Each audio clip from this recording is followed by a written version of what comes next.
Here to discuss the president's request for $1.5 billion to fund the wall, the threats from Democratic leaders to shut down the government if the wall is part of the spending bill, Congressman Louis Gohmert, a member of the House Judiciary Committee.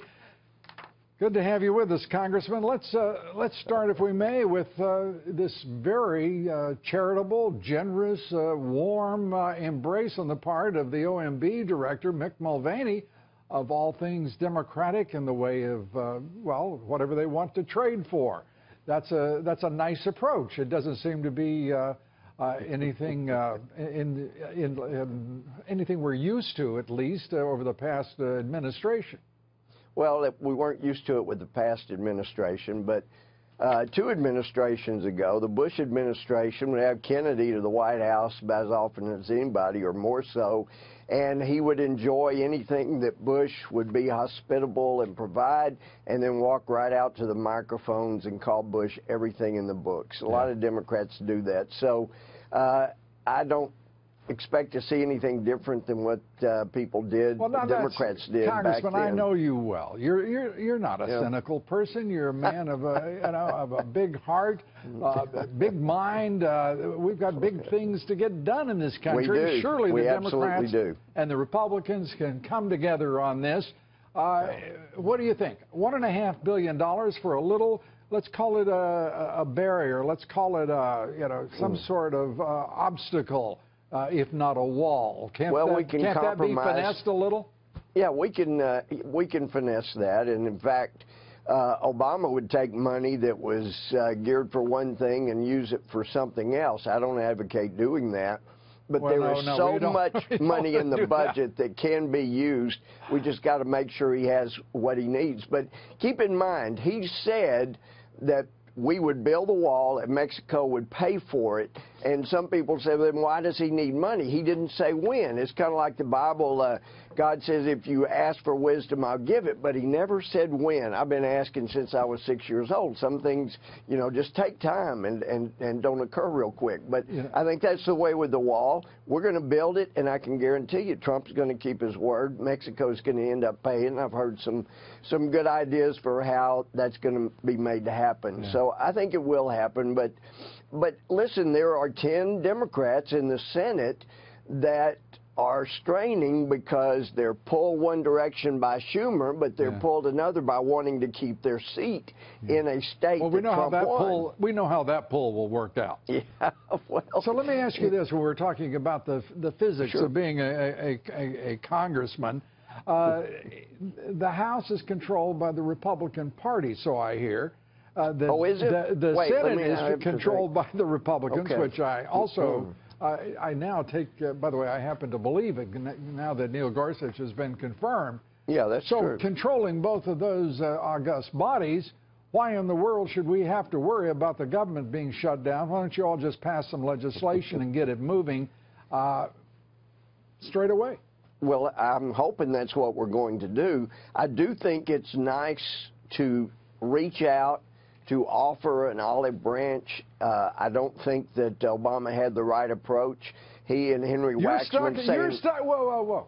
Congressman, you and I mean, I've got I get a kick out of you. Think the world of you. And same back at you. But when you start going back to Henry Waxman and Obama, you've got to let that go, Congressman. You've got to let it go. I know there was a lot of pain. But it's a contrast. That's the way they did it. We didn't need your votes. We don't want your vote. We don't care what your input is. That isn't the way it should be. And I'm grateful that Mick and others are reaching out. Hey, let's come and reason together. That's the way we ought to do it, unless somebody has 100% lock on God's truth all the time. So it's good to have the discussion. It's good to come together. And some are accusing us on Obamacare of not being willing to come together. And I can tell you, though, Lou, we would have a deal already if leadership would not keep running in and saying, no, the moderates and the conservatives, they can't reach an agreement. What is your speaker doing? Paul Ryan is nosediving in the polls. The American people don't think much of him. That's down from not thinking very much at all. What are you doing with the speaker? The speaker has betrayed this president and defied his agenda and the American voters who put this president in the White House. I mean, he is acting irrationally here, Congressman Gohmert.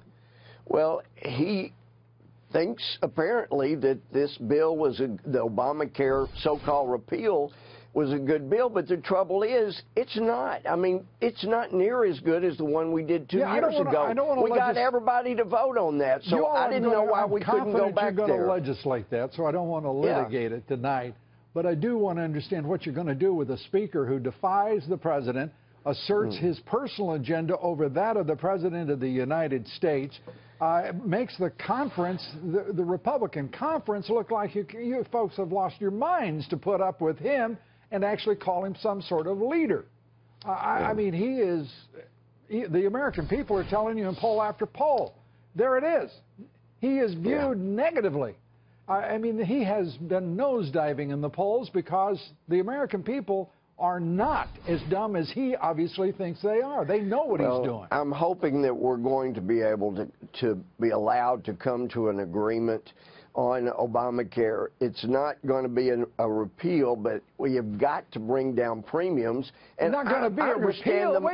Wait a minute. We wanted to get in the same room with the moderates and work this out. The president campaigned on repealing it. You got regular order, and people can't amend bills. They can't even vote on them. And they come up with whoever. It wasn't Trump's idea to have 3 buckets.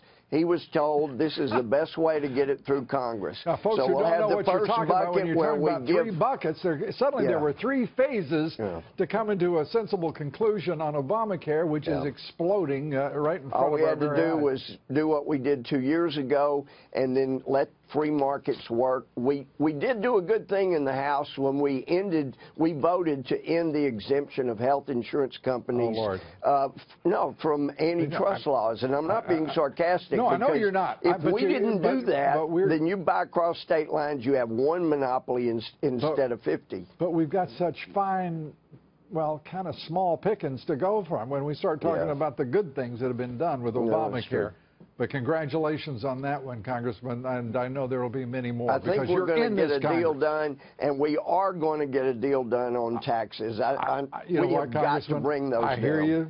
We got to do it. I hear you. I think we will. But I'm not going to, and I appreciate it. I think we will. But I'm just not going to get excited quite yet. Congressman Lloyd Gohmert. I look forward to you getting excited, Lou, because it's going to happen.